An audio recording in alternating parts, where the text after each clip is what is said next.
Most people have no idea how long eternity lasts. They think that this is such a concept as infinity. I know this is not true. Eternity for me lasted 15 years, 2 months, 27 days, and several strange hours. It ended much the same way it began. My wife, Tracy, lovingly looking into her partner's eyes before sharing a passionate kiss. The only difference, however, is that I was this partner for the first time, and the kiss came right after I asked her to be mine forever, the night I gave her the engagement ring. This time I was a mere bystander in a restaurant 2 towns away from where we live, as she and an apparently new lover gaze adoringly into each other's eyes, and then leaned in for the most passionate kiss. How I ended up in the same restaurant as this couple is irrelevant. From the fact that they were an hour away from our hometown, it was obvious that they were taking precautions to avoid being seen by anyone who knew them. My first reaction when I saw them was curiosity, then quickly turned to shock, disgust, and anger as the scene played out in front of me. I immediately thought about getting up and hitting her beau, but then again, I was always taught to never hit a woman. So I just sat there, completely stunned.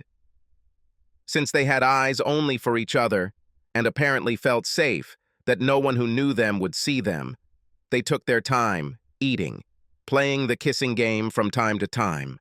I ate very slowly and had dessert, so I watched them as I ate. My feelings alternated between rage and helplessness. When they finished, they stood up, took each other's hands, and left.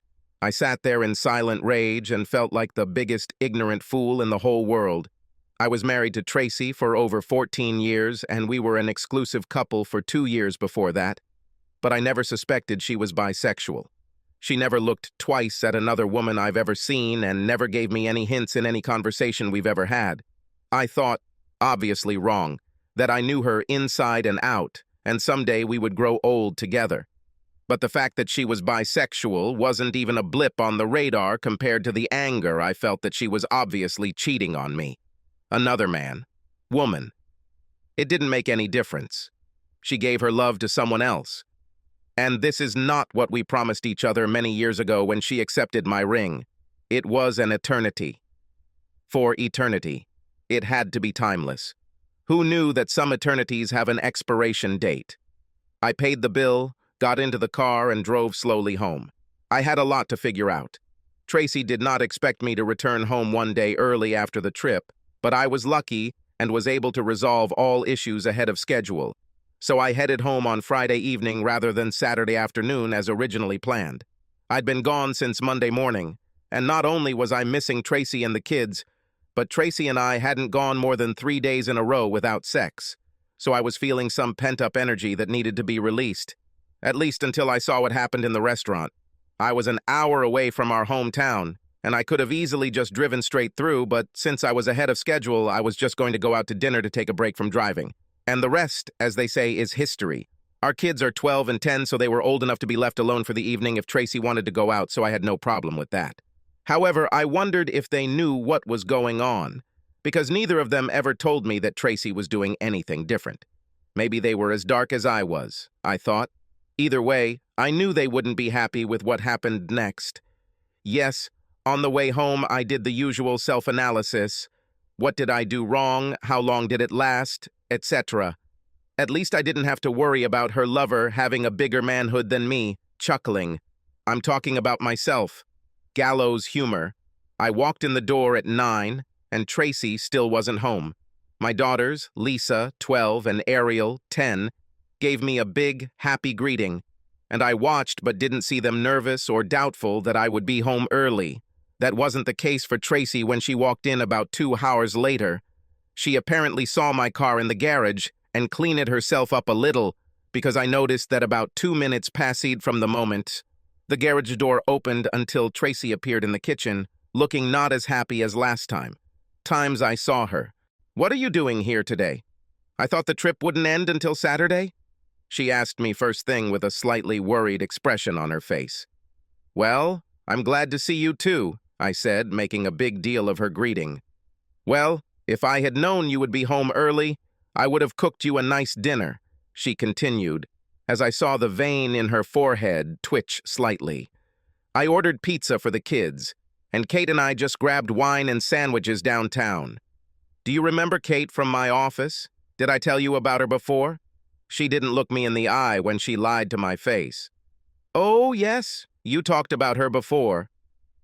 Blonde with big breasts, a whole string of guys falls on her.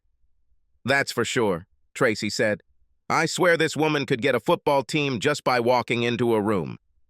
And not only since she makes a married woman aroused, I thought to myself. Kate was a beauty and had the breasts of a goddess. She was about 26 years old and started working at the insurance company where Tracy had worked the previous year. The two became instant friends, and apparently somewhere down the line. At 39 years old, Tracy could still turn more than a few heads. She was also blonde, with a beautiful figure and curves in all the right places. She was only 10 pounds heavier than when we first met, but it was still a great package. And, at least until recently, it was exclusively my package. Despite the worried expression on her face, Tracy acted calmly. As for me, I could barely stand on my feet, so I just told her that I was tired and was going to bed. She gave me a quick peck on the lips as I walked past her and headed up the stairs. Perhaps I was mistaken, but I was almost sure that I felt the taste of sexual games on her lips. I went to bed but did not fall asleep. The kids went to bed before me, so when I heard a quiet conversation a few minutes later, I realized Tracy was talking to Kate on the phone. It was a short conversation, and a few minutes later I heard Tracy getting into the shower in our master bathroom. Either I scared her so much that she quit the game and wasn't as careful as before, or she thought I was dreaming and wouldn't find out about it. My heart sank even lower. Between kid stuff and housework, I didn't have to interact with Tracy too much for the rest of the weekend. She wanted to have a family dinner on Saturday night, but I said I wasn't in the mood and just left the room, effectively ending the conversation. She must have known something was up because I'm rarely rude to her. On Monday morning at work, I asked my boss for the day off due to some personal issues I was having. John had been divorced about 10 years ago and remarried about 5 years ago, so he at least had an idea that something was wrong in the Mason family. Considering how well my sales trip had gone last week, he didn't even flinch when I asked for time off. But as I was about to leave his office, he handed me his business card. It was his divorce lawyer's card. I'm really sorry, Ron. I always thought you and Tracy were a good couple and were going to grow old together, he said. Yes, I thought so too, I answered. With my boss as a recommendation, I saw a lawyer 2 days later. Although she could have been much more businesslike, as she had probably done this several hundred times, she was very concerned about my feelings and guided me gently. She was surprised when I said I didn't want to hire a private investigator to get hard evidence that Tracy was cheating. I saw the light in her eyes, I told the lawyer. Besides, since it's a no-fault state, there doesn't seem to be much reason. The only real problem that could be is that she will be hard on visiting girls, but I'm pretty sure that won't happen. No matter how hard I tried, I just didn't have it in me to be around Tracy and the girls when I was home. Tracy obviously guessed this, probably because we barely talked. I think the girls knew something was going on by how quiet we were. I gave Tracy every opportunity to talk, but she never took it. Shit hit the fan when Tracy was serviced at work the following week. Call it petty of me if you like, but I wanted Tracy to feel even a fraction of the pain that I felt. I'm guessing she was served at 11:03 a.m. because at 11:05 my phone started blowing up. I ignored all 15 calls from her, then ignored several from unfamiliar phones, thinking that she was trying to contact me by borrowing friends' phones. Surprisingly, I felt energized for the first time since I caught her and Kate, and I was having a really good day. Tracy's car was already in its place in the garage when I arrived at 5:30. She announced her presence quite quickly. "Oh, you sneaky bastard. You don't even have the courage to face me, but you served me in front of my friends and colleagues," Tracy shouted at me as soon as I turned off the engine of my car. I didn't say a word until I entered the house and put my things down. The girls were in the living room, judging by the sounds coming from the big screen. I thought I was very attentive. I wanted to make sure you were served next to your mistress so she could comfort you, I said calmly. All the anger disappeared from her face and tears flowed. Do you know about Kate? But how could you? Ha, how? We were so careful. Apparently, they are not careful enough, I replied. Just tell me two things. How long, and when were you planning to tell me? Ugh, maybe 6 months, she squeaked. We were going to tell you soon, very soon. In less than 30 seconds, Tracy's attitude went from venomous to punch in the gut. She staggered over to the kitchen table and sat down on a chair. I walked over to the drinks cabinet above the refrigerator and grabbed a bottle of Buffalo Trace bourbon. I poured myself a double drink and sat down in the chair opposite her. If looks could kill, she would have died within the first 2 seconds. I looked at her. For her part, she could not take her eyes off the table. How could I not know you were bisexual after all this time? I asked quietly. Because, until recently, I didn't know myself, she answered. I just learned about it little by little. I swear to you, this wasn't planned. It just happened. Finally, she looked at me and held my gaze. This shouldn't change anything for us, Ronnie. I still love you as much as before. There's just another side of me that I need to explore. If you love me as much as you always say you will support me and give me more time to explore this. Tracy said, It's my turn. Damn, I was shocked. Are you saying that 6 months was not enough for research? I snorted. If you really love me, you would remember our vows and not explore at all. I thought fidelity had nothing to do with gender. But what if I didn't succeed? She whined. Then I wouldn't have her or you.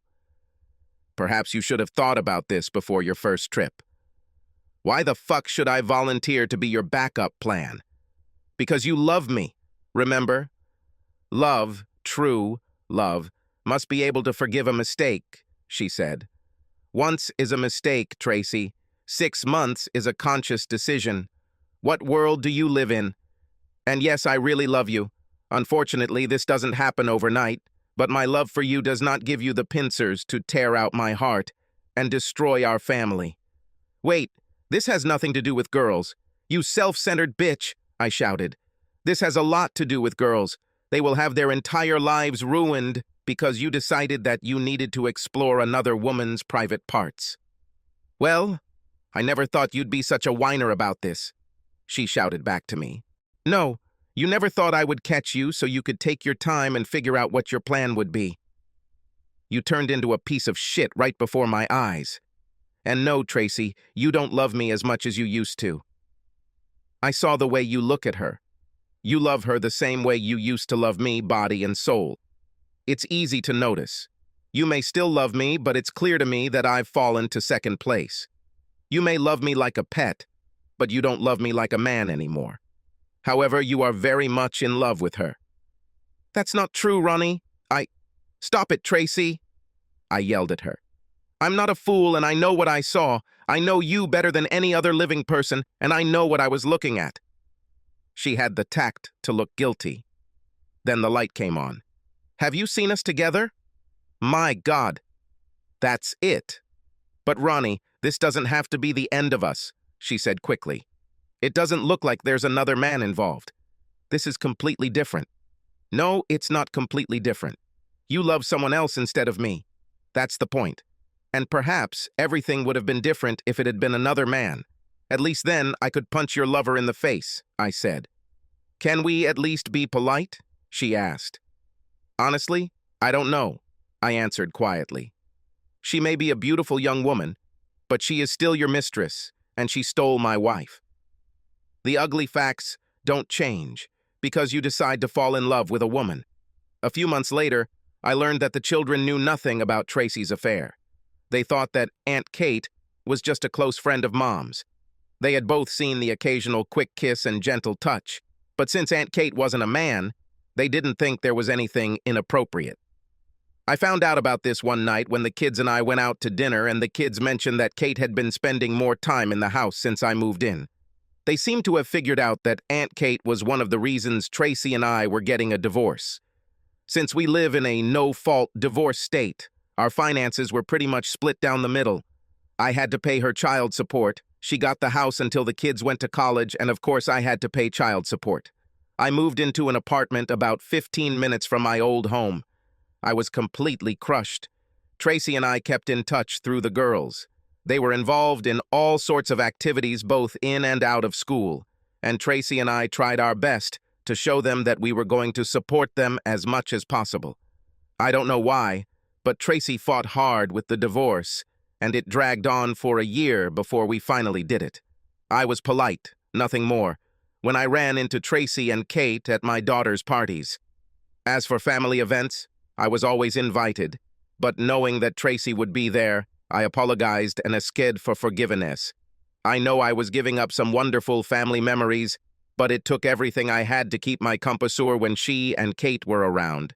I did a solo day for the kids to give them birthday and Christmas gifts. As you might expect, each of us retained the friends we had before we got married. Almost all the friends we made after we got married stayed with Tracy. As one of the husbands explained to me, many of them felt awkward around me, given that I had lost my wife to a woman.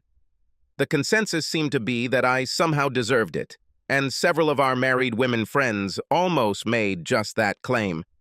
I let them go without a fight because, as the old saying goes, you learn who your real friends are under adverse conditions. By my own choice, I didn't date much for the next few years. My heart certainly wasn't ready for this, and I didn't need much communication. After a year of being alone, I went to the local animal shelter and adopted a German shepherd who was probably about 3 years old. I actually went to the shelter and asked them to show me the 3 dogs that had been there the longest. The one I chose had been there since he was a frisky puppy, but after being rejected repeatedly, he turned into a quiet, reclusive animal with the saddest pair of eyes I've ever seen on an animal. I felt like we were soulmates because we were both rejected. The dog's name was Bob, not some cute animal name or something named after a cute Disney character, just Bob. Bob caught me, and I caught Bob. The first thing he did when I brought him into my apartment after sniffing around was to climb onto the couch next to me and curl up next to me. He was good with the girls when I had them over on the weekends, but I think Bob liked it best when it was just us guys. He loved to walk or ride with me, and we could talk about almost any topic. Admittedly, Bob was mostly silent during these conversations, but I knew from the look on his face and ears that he was paying attention to everything I said. A few years later, my oldest daughter, Lisa, met a guy from Boston in college and got married. Since I was doing pretty well in my engineering career, I could afford to give her the wedding of her dreams. I couldn't have been more proud of her as I walked her down the aisle, but after the service, I earned a reprimand from her for ruining my one line.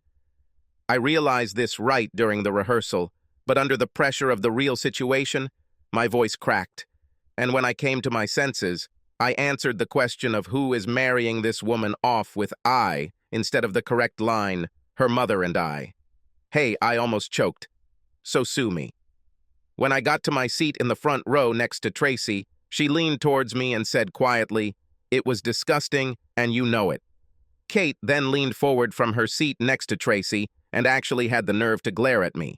I have to admit, it was a good frown. "Fuck you, bitch," I told her with just my lips, looking to see if the pastor was looking in our direction. Wedding ceremonies always bring back memories for me, and at first I looked back on my wedding day fondly. This memory lasted about 30 seconds before I mentally pictured Tracy and Kate together in the restaurant when I found out about them. When I awoke from my reverie, Tracy was looking at me sadly. She blushed and quickly looked away. I guess I wasn't the only one taking a walk down memory lane. Although I didn't try to watch, I noticed that Tracy and Kate seemed to be having a great time together with Lisa and her new husband Jerry, and almost everyone else. It was then that I noticed that I was one of the few single people over 50 in the room.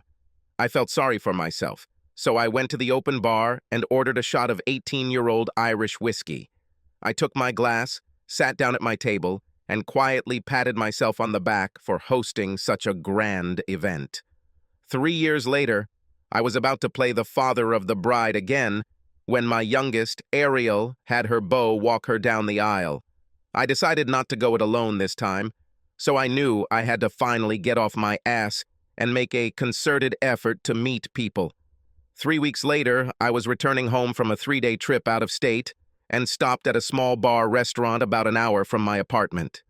I usually stay away from these types of bars because I hate country western music, but they were advertising pork BBQ, so I just had to stop. The food was great, and there was a decent crowd there. When the DJ starts playing music around 8 p.m., I was looking around just in case there might be someone worth chatting with, so to speak. Just then, a 30-year-old black woman with the face of an angel walked through the door. I mean, she was absolutely gorgeous, but I had to wonder why an unmarried young black woman was at the bar at this time. On the other hand, that the lonely old white guy was here too. I knew she was probably too young for me, but damn it, I motioned to the bartender to put everything she drank on my tab. He told her that her drink was paid for and gestured in my direction, and she walked over to my table to thank me.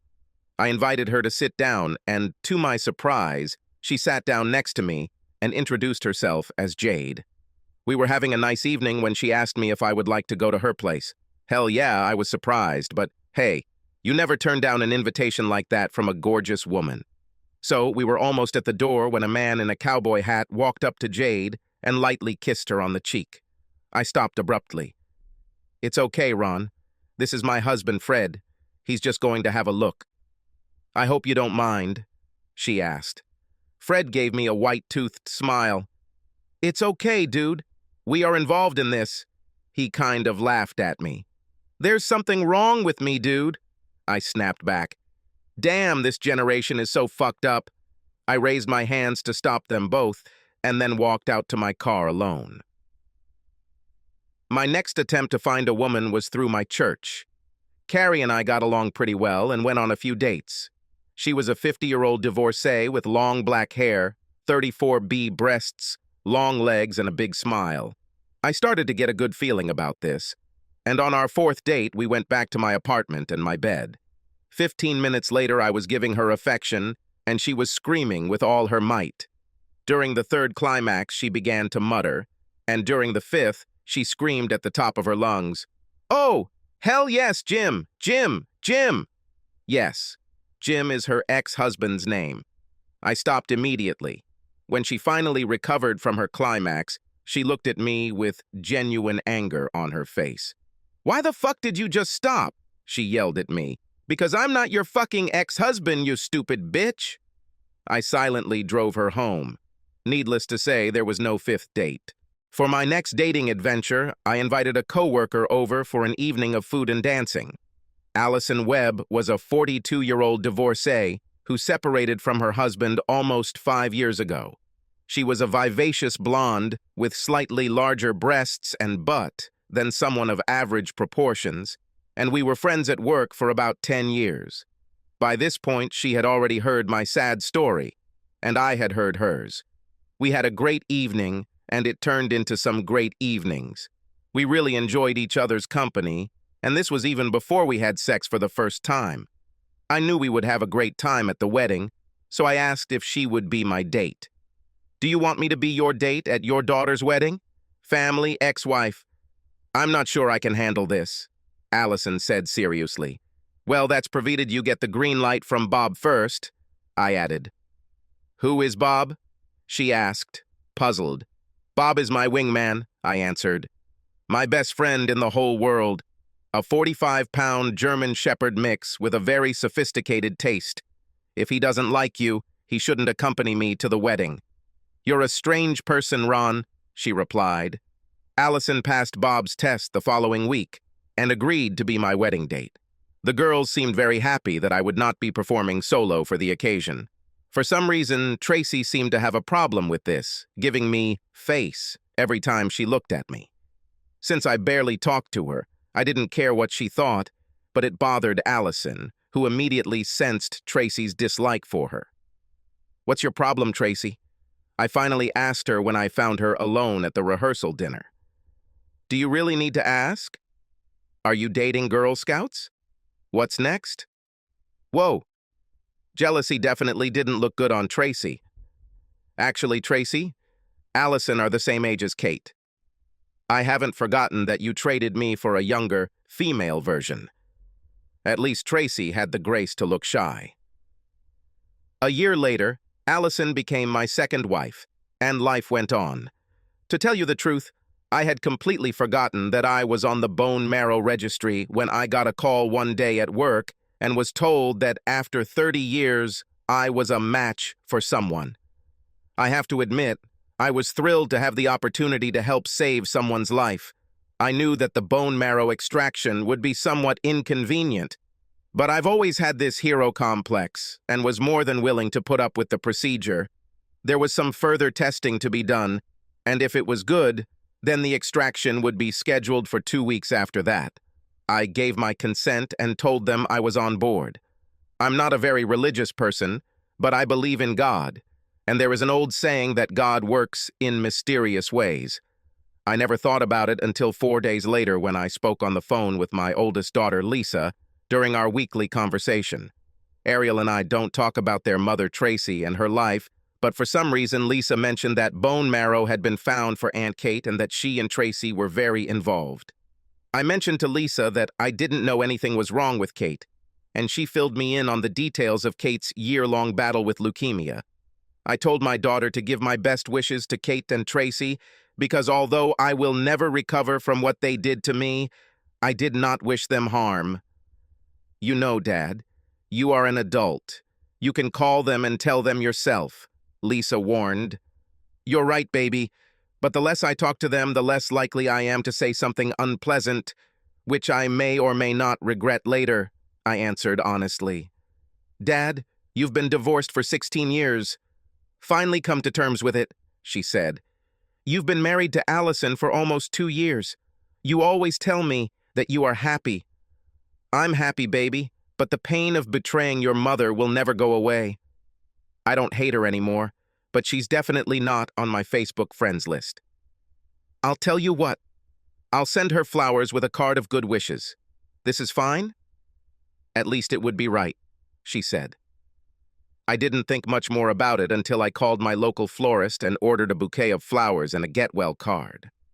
As I was talking to the florist, a thought suddenly struck me.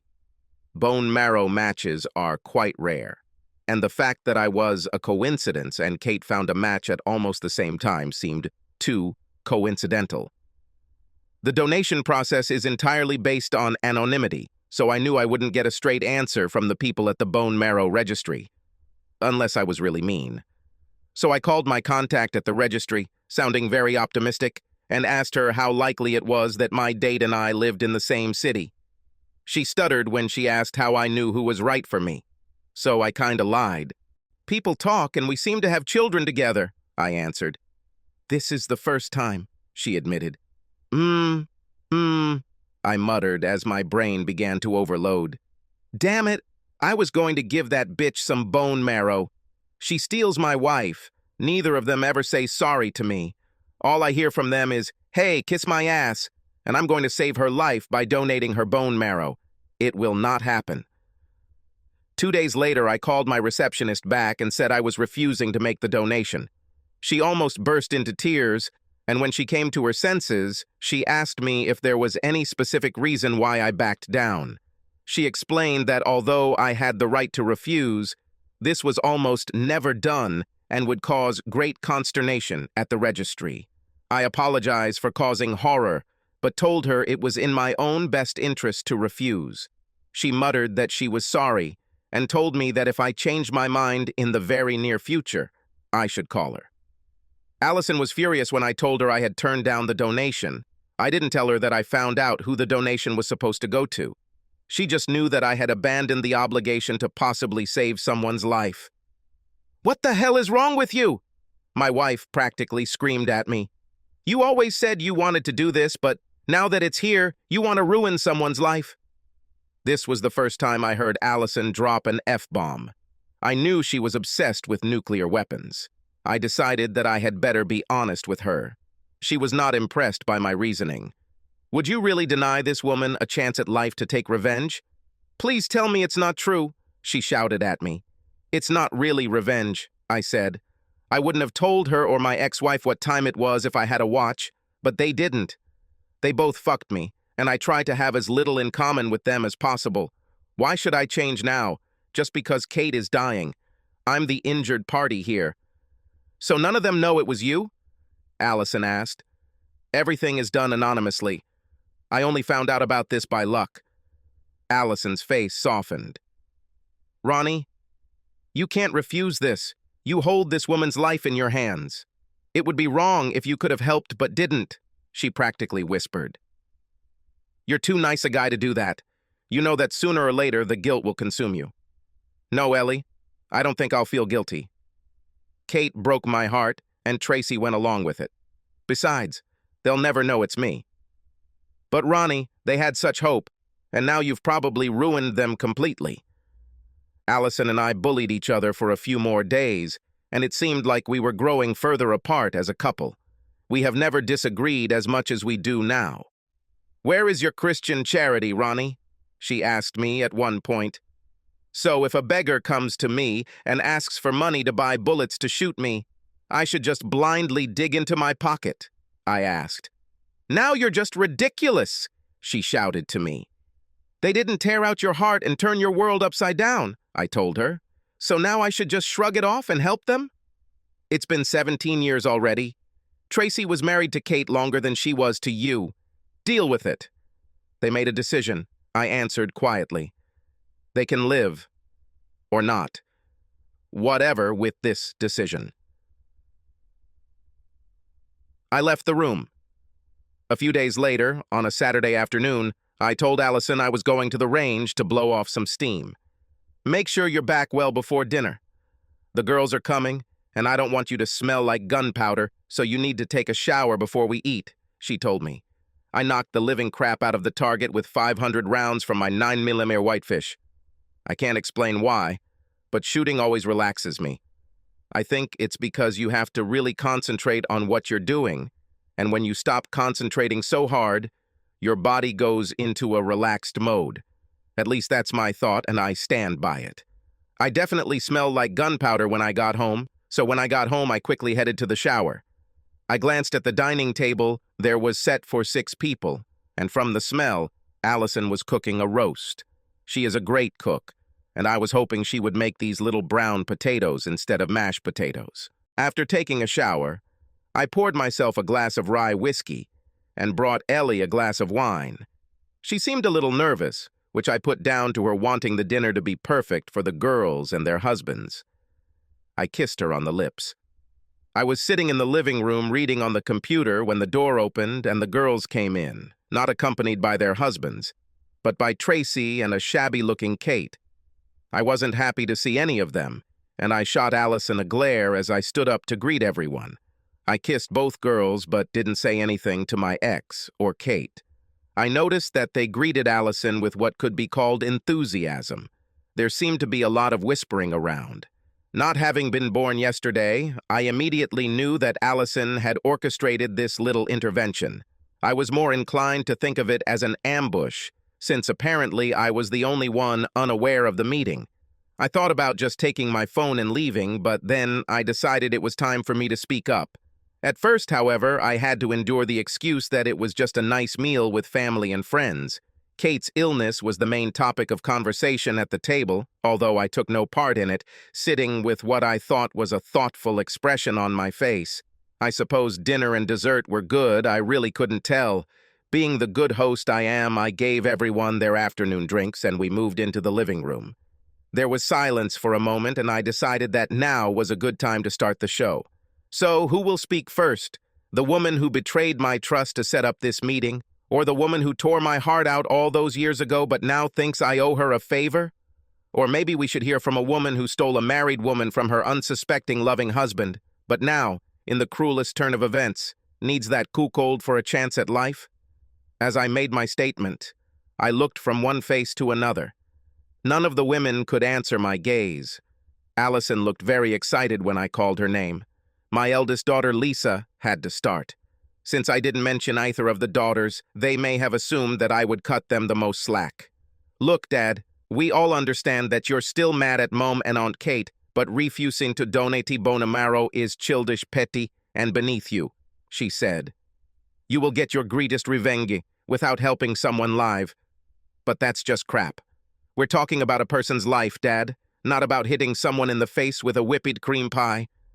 Terminate a person's life. For revenge? I took a sip of rye whiskey, then cleared my throat. I shook my head slightly. Have any of you even looked at this from my point of view for a second? I trembled with anger. Every action in life has consequences. Now, I know that Tracy and Kate never expected these consequences to be so severe, but it is their problem that they are now trying to make my problem. Who knew that one day I would have a real chance to make a difference in the life of someone who did me wrong? You all think it's because of revenge, and maybe I'll get some self-respect back. After all, how much self-respect could I have if I helped the man who stole my wife survive? And I don't think any of you even consider the fact that you think I should be easier on Kate because she's a woman. If her name was Carl and he was a 200-pound man, most of you would probably think that I would be right about what I do. But it doesn't matter to me that Kate is a woman. She's a wife, stealing bitch. She knew what she was doing was wrong. Kate tried to drill a hole in the carpet with her eyes. Sitting next to her on our couch, Tracy reached over and squeezed Kate's hand. This is not revenge. This is hatred. I hate her. And while I don't wish her any harm, I have no intention of helping her in any way, in any situation. In case you weren't paying attention, I barely spoke to her in the 17 years she was with Tracy. Tracy sniffled, holding back tears. Do you really hate me so much that you could deprive another person of their chance to live? If you ever love me as much as you say, wouldn't you consider it a noble thing to do? This is a matter of honor.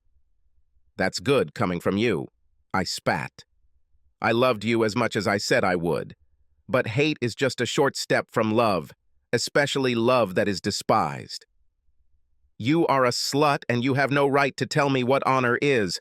My volume level rose and I tried my best not to tell them all, including Allison, to burn in hell and leave me alone.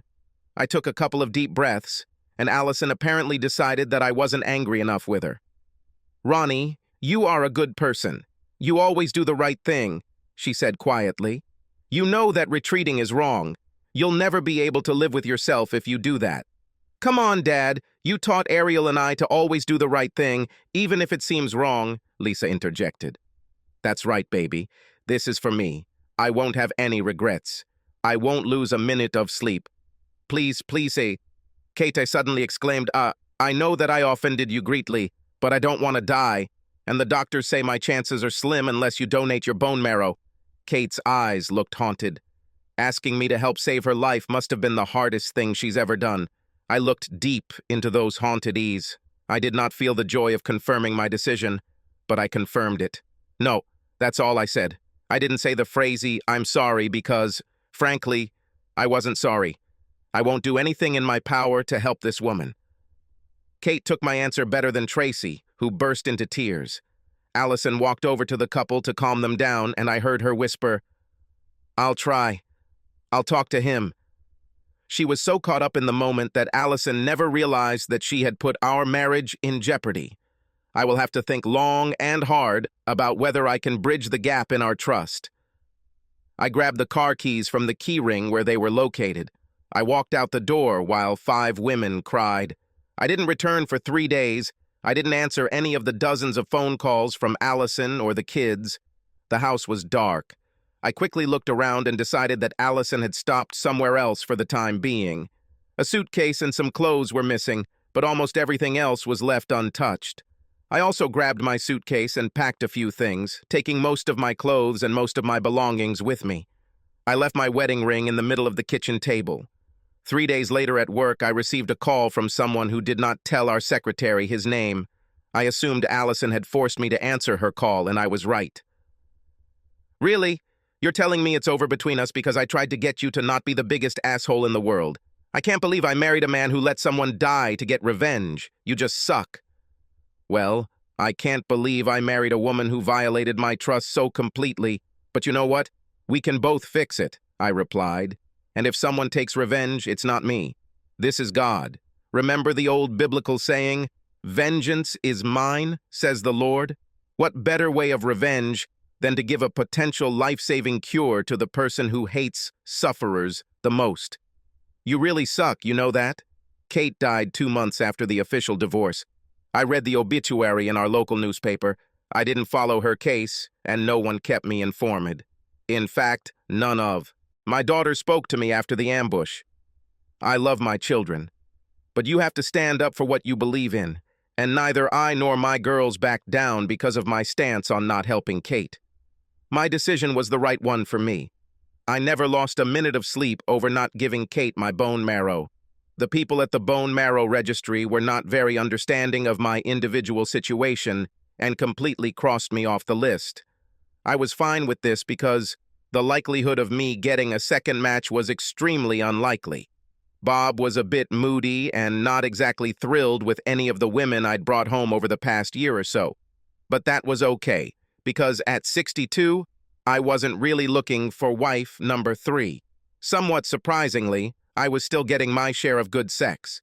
I learned that at that age, eligible women outnumbered eligible men, about 4 to 1. And if her health was good, there was a good chance my girlfriend was ready for a roll in the hay for the evening. Of course, we couldn't frolic with too much youth. After all, neither of us wanted to break a hip, but more often than not, we both enjoyed a nice roll in the hay.